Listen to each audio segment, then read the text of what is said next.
Welcome to the second episode of the first collegiate basketball show in Bicol. I am Kayla, I am Zar, and this is the Backcourt. So, how are you doing naman, Kayla? I'm doing good so far, and both of us, we would like to extend our gratitude to all the viewers in YouTube. And ikaw naman, Zar, kumusta ka naman? I'm actually feeling good and I don't know why. I'm actually feeling excited about our show today. Ayan. So, to refresh our viewers' minds, ano nga po ulit ang The Backcourt, Zar? Well, the Backcourt provides updates and other relevant topics that gives information about the latest of the Bicol Developmental Basketball League. Ayan. So, thank you so much, Zar. Ayan. So, our episode for tonight is all about the beginnings of the Bicol Developmental Basketball League. Our guest for today is none other than the head organizer of the D-League, Mr. Peter Barcelon. Ayan, good evening, sir. Welcome to the Backcourt. Good evening. Ayan. So, Thanks for kamusta na being po? here. Sa lahat ng viewers, enjoy the backcourt. I'm very happy that we have this one. And I'm very excited with what's happening in the D-League. So, Zar? So, without further ado po, can you tell us how the D-League started? Actually, the D-League was conceptualized during our trip to Manila. Because every summer, the coaches go to Manila to benchmark and look for some of those factors that makes the Manila basketball culture better than the provincial culture. One of the factors na nakita namin doon was the number of games being played in Manila. In Manila, they are playing basketball fully. After their first tournament, they'll be having another tournament, and most of them, what you call the pocket tournaments. So aside from the talents and the technologies that Manila has and have, they also have the number of games. The coaches decided and discussed and decided we can do that also here in Bicol. That's when the D-League was conceptualized, and that's how we started. Ayan. So, ano nga po ba talaga yung main purpose ng D-League? The main purpose of D-League is for our culture to grow.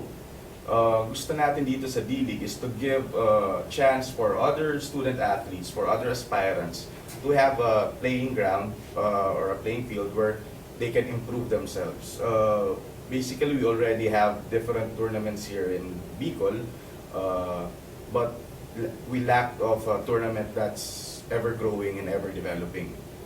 Most of our tournaments here, we can already see the best of the best or the cream of the crops. So the developmental league gives chance to the participants, the players, the coaches, and also the officials to develop their skills, to hone their talents, so that when they come to the next step or the bigger stage, they're more ready and they're more advanced. Ayan.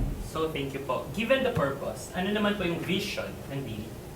The vision of the developmental league is to be one of the recognized league here in Bicol. The one that every school wants to go to. They want to play for the D-League, they want to develop their skills in the D-League. And what D-League offers, I believe that we're going towards that direction. Especially with different programs that the developmental league has acquired or has started. I believe that in a couple of years we can be that D-League that we are aspiring to. So, first talaga siya in Bicol. Ano? Yes. So, its aim is to go its way to the top. Ayan. So, how's the, in your own opinion, how's the D-League doing so far? Well, being the first developmental league here in Bicol, we can see that there are a lot of rooms for improvement. But as we can see from the participation and from the support of the different schools and the school presidents, we can see that a lot of people really want to enhance the culture or for us to really grow. So it's a plus for us because we're not the only ones who want this. A lot of people wants to have this, so it's easier for us to create it.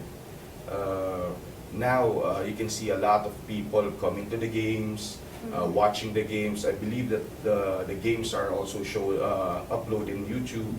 Also because of this show, The Backcourt, a lot of people are gaining consciousness of the effort we're putting here.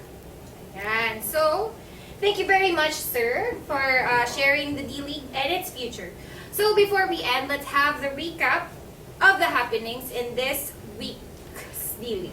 Ayan, Zar. So last September 25, the CSPC Blue Stallions defeated the Mariners Polytechnic College's Foundation Blue Dolphins with a final score of 92-77, while the Ateneo de Naga University Golden Knights won against the Bicol Spartans with a score of 66-60. On September 27, the ADU Golden Knights won yet again in their play against the AAP Striking Wings with a score of 54-80. The NCF Tigers won against the USI Green Seagulls with the final score of 100 and 108. Finally, the CSPC Blue Stallions dominated over the UNEP Golden Bear with a score of 54-40. On September 30, the Mariners Polytechnic College Foundation Blue Dolphins defeated the Bicol Spartans with a 68-50 victory. The ADU Golden Knights last October 2 won another victorious fight against the NCF Tigers with the final score of 52-82.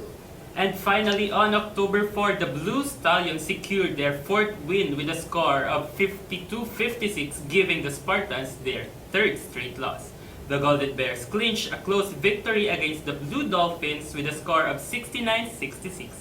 And lastly, a big victory for the Seagulls against the Striking Wings with a score of 79-106. And with this, we give you the current standing as of October 5, 2015.